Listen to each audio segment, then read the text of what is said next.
muli sa pagkakataon na ibigay niyo ang kasama yung mga anak, Panginoon, sa isang espiritu, Panginoon. Salamat, Panginoon. Inataas ka po namin, Panginoon. Pinupuri ko namin ang lahat ng kalungan ay aming Kristo. Salamat sa amin, Panginoon. May dalang sa amin. Kami ay nakadepende namin sa iyo, Panginoon. Sa awa ng Panginoon. Tuloy sa ating buhay. At humingi kayo yung kapagawa, Panginoon, sa lahat ng mga bagay na nagawa namin sa nakalipas na sandang mo, Panginoon. Pwede ba yung pangilisin niyo ang aming puso, Panginoon, sa anumang bahid ng kalutihan, Panginoon, may sinasadya o yung sinasadya, Panginoon. Salamat ay kami patawad, Panginoon, at alam namin na ito'y posible lamang, Panginoon, sa iyo, Panginoon. At ganun din, Panginoon, nagpapasalamat kami, Panginoon, sa lahat ng mga biyayang pinagpaloob sa amin at hindi lang po sa physical, lang po sa spiritual, Panginoon. At naway kami po'y matagpuin mo ngayong hapon na ito, Panginoon, ngayong gabi ito, Panginoon, lalo-lalo na sa aming preacher na si Brother Edgar, Panginoon. Gamitin ko po siya maging channel ng yung salita, Panginoon, sa amin. At buksan niyo po ang aming isip, Panginoon, ang spirito, Panginoon, upang bawaan namin, Panginoon, ang inyong mensahe sa atin ito, Panginoon. Patuloy mo po dito sa atin, Panginoon, sa spirito, Panginoon. At ganoon din, pinag-pray ko rin namin ang mga kasama namin, ganoon kami ito, alam namin kayo na sa Panginoon namin, at alam namin na yung mga anak na patuloy na sumasabak, Panginoon, sa inyo ay kakalinain, Panginoon, at iapon, Panginoon. At ganoon din sa mga kasama namin na wala pa rin ang dahilan, Panginoon, kaya na alam, pinag-pray ko namin ang mga po sila at kasama namin. Patuloy po kami na nanalig, Panginoon, sa iyong grasya, Panginoon, at patuloy po kami patatuloy, Panginoon. Salamat po sa pagkakataon ng Panginoon na may grito at may time na makinig, Panginoon, sa iyong salita. Ito po ang sa pagkakataon namin. Amen. Ramdam niyo ba? Kasi ako feel ko yung presensya ni Lord today. Amen. I'm requesting everybody, tayo po ulit tayo as we read the Holy Scripture tonight. 1 Peter chapter 1 verses 3 to 5. 1 Peter chapter 1 verses 3 to 5. Praise be to God and Father of our Lord Jesus Christ. In His great mercy, He has given us new birth into a living hope through the resurrection of Jesus from the dead, and into an inheritance that can never perish, spoil or fade. This inheritance is kept in heaven for you, who through faith are shielded by God's power until the coming of the salvation that is ready to be revealed in the last time. Praise be to God. You may all be seated. Ay tingnan muna natin ang isang passage natin sa Bible. So when we become Christians, we are given a new heart, and our minds are changed and renewed. So our perception of worldly things change, and we become hopeful in things, heavenly things. Nabanggit ni Brother kanina, yung mga inheritance natin na hindi nasispoil, hindi nasisira, hindi nag-fade, hindi nag-perish. So we have to set our eyes on the things na eternal, na hindi na temporal, hindi na sa mga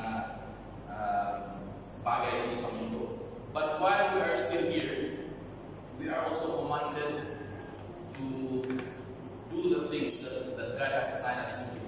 So tingnan po natin ang passage about generosity. This is taken from 2 Corinthians chapter 9 verses 6 to 15. Ito, palagi natin binabasa. remember this, whoever sows sparingly will also reap sparingly, and whoever sows generously will also reap generously. Each man should give what he has decided in his heart to give, not reluctantly or under compulsion. For God loves a cheerful giver. And God is able to make all grace abound to you, so that in all things, at all times, having all that you need, you will abound in every good work. Dito tayo usually nagtatapos. Pinapakita na kung hindi kayo reluctant, hindi ka nag-aanang na magbigay, hindi ka kailangan na pinilit or hindi ka grudgingly nagbigay, sabihin cheerful giver ka. Pero paano natin na nag-glorify ang Panginoon pala pagdating dyan? So nabanggit sa discussion ni Brother Edgar na it's relating to faith. If you read further sa verses niya, hope, obedience. So amazing yung Bible ka. Saan natin titignan? Binabasa natin Bible study natin galing sa Timothy. Si Brother Edgar sa 1 Peter, dumating sa Matthew. Ngayon nasa 2 Corinthians naman tayo. Pero basahin lang natin, pasadaan natin para maintindihan bago natin ibigay ang mga offering natin. Verse 9, as it is written, He has scattered abroad His gifts to the poor, His righteousness endures forever. Now, He who supplies seed to the sower and bread for food will also supply and increase your store of seed, and will enlarge the harvest of your righteousness. So, nakukunik na naman natin kanina sa sinabi na store your things up, treasures in heaven. So, amazing yung pagkakasulot ng Bible, iba-ibang author, iba-ibang panahon. Pero, nagkakatugma yung mga sinasabi nila. You will be made rich in every way so that you can be generous on every occasion. And through us, your generosity will result in thanksgiving to God. So, hindi lang makikita natin na ang Panginoon ang bibigay ng abundance, pero may result din pala na nag-glorify siya kasi nagbibigay tayo or yung mga na-recipient ng kanyang place ng pasasalamat sa Kanya. This service, yung generosity is also called service. So, nagsiserve tayo sa Panginoon sa pagkitan ng mga gawa natin. Nag-coincide lahat ng mga sinasabi ng Bible tungkol dito. This service that you perform is not only supplying the needs of the people, but is also not only supplying, but is also overflowing in many expressions of thanks to God. So, nandiyan naman pasalamat natin sa Panginoon.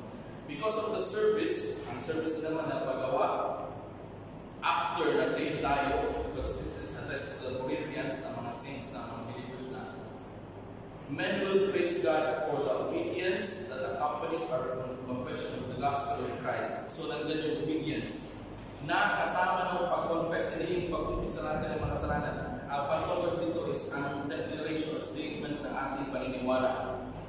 May examples na mga confessions ngayon is Apostles' Creed, Confession of Westminster, Confession of Faith, mga ganun. So, pag sinabi natin na naniniwala tayo sa gospel, yun ang yung pag-confess natin sa gospel of Jesus Christ.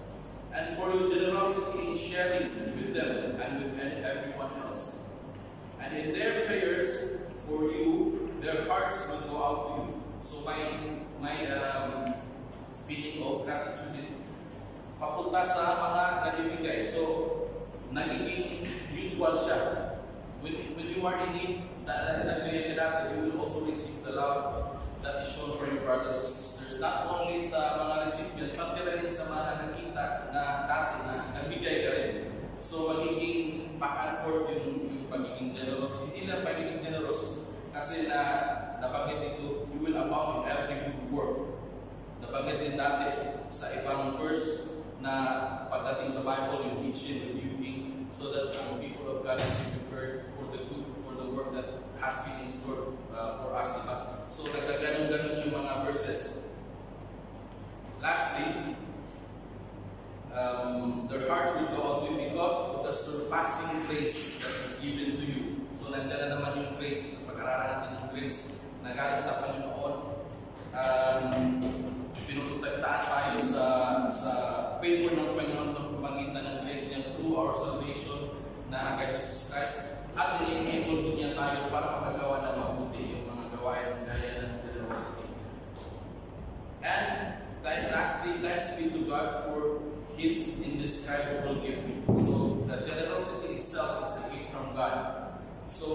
realize po natin, mga kapatid, ang pagiging generous is not only ang pagbibigay for the sake of giving. Ang dami pong implications na nakita sa pamagitan ng pagbabasa ng Bible. So, Sister Gina, announcements. For this wonderful opportunity to share what you have provided for us. Thank you for the knowledge that you are the one who is the source of all good things, and for allowing us to remember that you are in charge and you are the creator of all things, Lord.